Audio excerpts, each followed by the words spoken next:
बिस्मिल्लाहिर्रहमानिर्रहीम। अस्सलाम वालेकुम। यूट्यूब सराकी किचन है सबको खुश आमदीद। अज मैं कच्ची अंबलियां का मुरब्बा बनावन लगी हूँ। उहदे वास्ते 3 किलो अंबलियां ने बाजार च हुण कटियां कटाइयां मिलदियां ने, उत्थों भी कटवा गई दियां ते हुण इनको छिल गिन सो 3 किलो अंबलियां इन पईयां। अंबलियां सारियां छिली चुकियां। पानी में उबलना रख दिता अंबलियां वास्ते।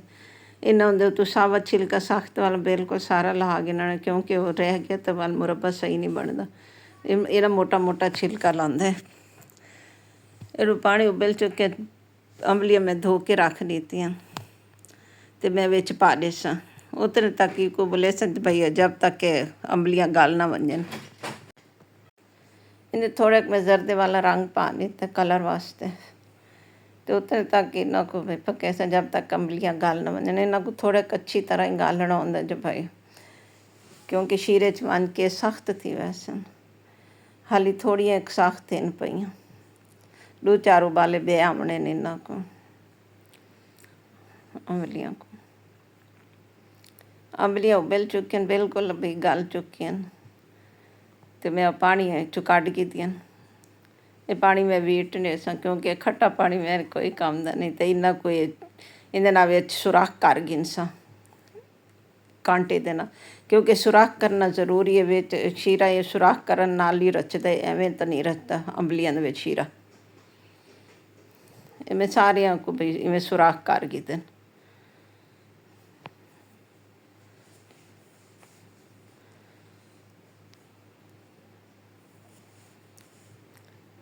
तो हुण मैं शीरा बनना रख दिता। 1.5 किलो खंड दा शीरा बने सा। 1 किलो पहले पाई, आधा किलो हुण पाई है ते विच 1 किलो तकरीबन पानी पैसा शीरे वास्ते। हाँ 1 किलो ही पानी पाया मैं।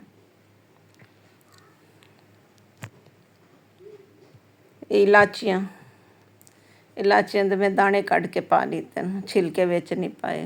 खंड विच घुल चुकी है तो मैं हुण विच अंबलियां पा दे सां। इन्हां को हिक नहीं बई तू अगर शाम को बने पवे तो सवेर तक बई एवें पिया रवे शीरे दे विच ही 1-2 उबाले दे के रख गिनो। तो अगर सवेरे बने पवे तो शाम को ही को बई पका गिना है, क्योंकि इतनी देर विच शीरे च इन्हां दा रवना जरूरी है, क्योंकि शीरा अंदर तक रच वञे अंबलियां दे। मैं हुण दूजे दी इको चढ़ा दिता, बादाम कट्टे विच पा दिते।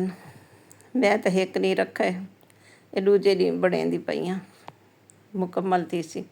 थोड़े कलर पा दिते उहदे शीरे च रंग आ वञे तो इको मैं अच्छी तरह पका गिन सा जब तक भई शीरे दा मोती ना बने।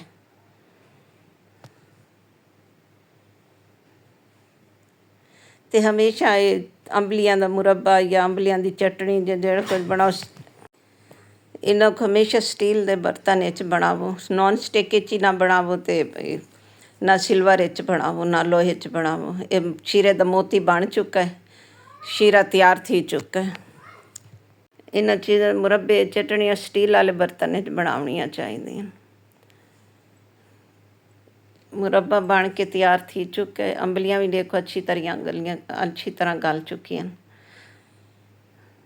अगर तक मैं मुरब्बे बनावन दा तरीका पसंद आया तो मैं को अपने दुआई याद रखा है। अल्लाह हाफिज़। ये असल तरीका है, क्योंकि साडी नानी दादियां कोलों इहो तरीका चलदा है। अल्लाह हाफिज़।